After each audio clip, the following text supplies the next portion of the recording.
मिश्रा और आप देख रहे हैं लाइव टीवी इंडिया। दोस्तों, देश की कानूनी प्रक्रिया में एक बड़ा बदलाव किया जा रहा है। अंग्रेजों के कानून को हटाकर देश में बने कानून लागू किए जा रहे हैं, क्योंकि सरकार चाहती है कि मुजरिम को सजा नहीं बल्कि पीड़ितों को न्याय मिले। केंद्रीय गृह मंत्री अमित शाह ने शुक्रवार को लोकसभा में अपने भाषण के दौरान सीआरपीसी अमेंडमेंट बिल पेश किया, जिस दौरान अमित शाह ने कहा कि अंग्रेजों के वक्त में बनाए गए पुराने कानूनों में अब बदलाव होगा। साथ ही उन्होंने बताया कि 4 साल तक इन कानूनों पर गहन चर्चा हुई है, जिसको लाया गया है। दोस्तों, उन्होंने कहा कि गुलामी की निशानी से भरे हुए कानूनों को हम हटा रहे हैं और दंड देना नहीं बल्कि न्याय दिलाने वाले कानून अब लाए जा रहे हैं। दोस्तों, सबसे पहले आपको बताते हैं कि आखिर इस विधेयक में क्या सब है। IPC 1860, CrPC 1898, Indian evidence act 1872, ये सारे कानून दोस्तों अंग्रेजों द्वारा लाए गए थे और अब इनको हटाकर भारतीय न्याय संहिता 2023, भारतीय नागरिक सुरक्षा संहिता 2023 और 1872 की जगह भारतीय साक्ष्य अधिनियम 2023 कानून लाए गए हैं। भारतीय न्याय संहिता 2023 अपराधों से संबंधित प्रावधानों को समेकित और संशोधित करने के लिए है और उससे जुड़े जितनी भी चीजें हैं उनके आकस्मिक मामलों के लिए होगा। वहीं भारतीय साक्ष्य विधेयक 2023 निष्पक्ष सुनवाई के लिए साक्ष्य के सामान्य नियमों और सिद्धांतों को समेकित करने और प्रदान करने के लिए होगा। वहीं बात करें भारतीय नागरिक सुरक्षा संहिता की, तो ये दंड प्रक्रिया से संबंधित कानून को समेकित और संशोधित करने और उससे जुड़े या उससे प्रासंगिक मामलों के लिए लाया गया है। अब से दोस्तों सीआरपीसी में 356 धाराओं की मौजूदगी होगी, जबकि आपको याद होगा इससे पहले वो 511 थी। जी हाँ, आज से पहले सीआरपीसी में 511 धाराएं थी और सबसे महत्वपूर्ण 3 बड़ी बातें इसमें जो कही गई हैं वो ये कि 18 साल से कम उम्र की बच्चियों के साथ यौन शोषण यानी नाबालिग के साथ यौन शोषण मामले में मौत की सजा का प्रावधान जोड़ा जाएगा। वहीं गलत पहचान देकर यौन संबंध बनाने वाले मामले को भी अपराध की श्रेणी में लाया जाएगा और गैंग रेप के सभी मामलों में 20 साल या आजीवन कारावास की सजा सुनाई जाएगी। नए कानूनों के पेश होने के बाद अब मॉब लिंचिंग में भी सजा का प्रावधान किया जाएगा। मॉब लिंचिंग मामले में अब 7 साल तक की सजा हो सकती है। वहीं जो दूसरी गलत खबरें फैलाई जाती है उसमें भी इस तरह की सजा हो सकती है।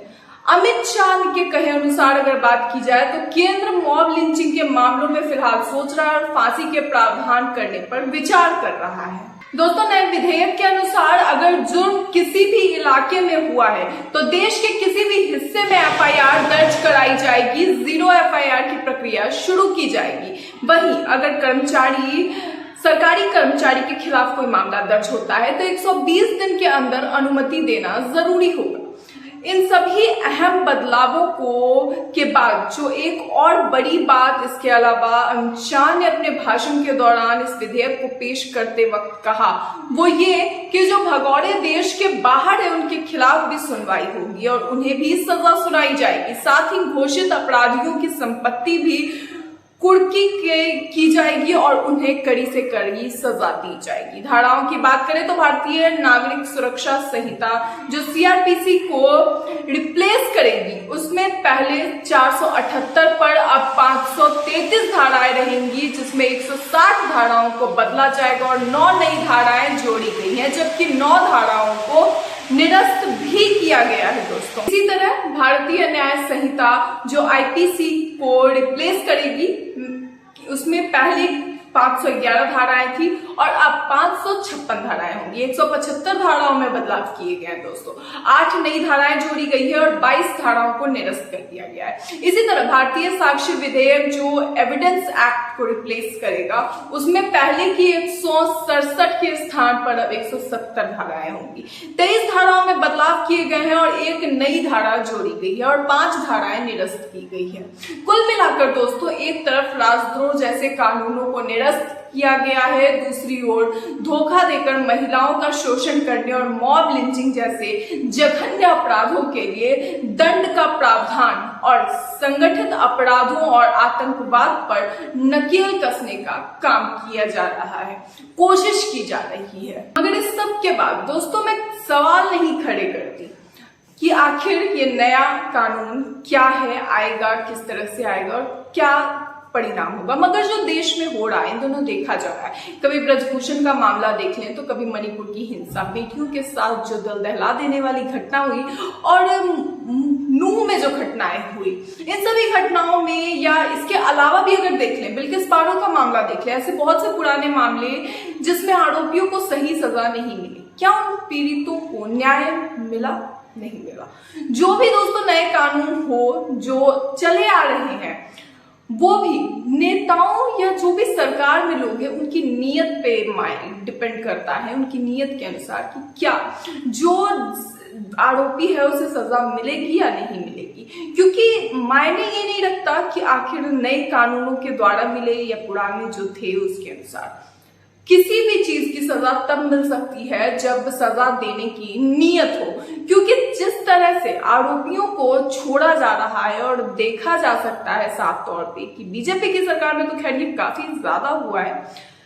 जैसा कि मैंने आपको कहा कि मैं सवाल नहीं उठा रही, मगर जो हो रहा है वो देखना भी देश की जिम्मेदारी है, उसकी ओर भी नजर डालना चाहिए। सिर्फ इस पे नजर नहीं डालना चाहिए कि क्या कर रही है, आखिर कर रही है तो उसका इम्प्लीमेंट किस तरह से हो रहा है, ये बहुत मायने रखता है।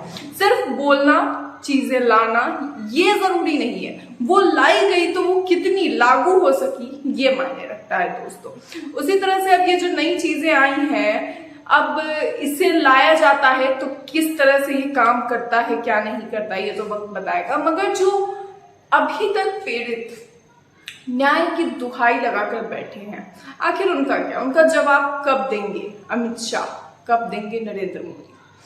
फिलहाल इसमें इतना ही दोस्तों। इसे लेकर आपकी क्या राय है? नई कानूनों को लेकर जो चीजें इसमें बदलाव किए गए हैं, इस पर आपकी क्या प्रतिक्रिया है? अपनी राय कमेंट बॉक्स में जरूर बताएं, क्योंकि कोई भी कानून या फिर कोई भी चीज जो लाई जाती है वो देश की जनता के लिए लाई जाती है, तो इसलिए आपकी राय इसमें सबसे ज्यादा महत्वपूर्ण होती है।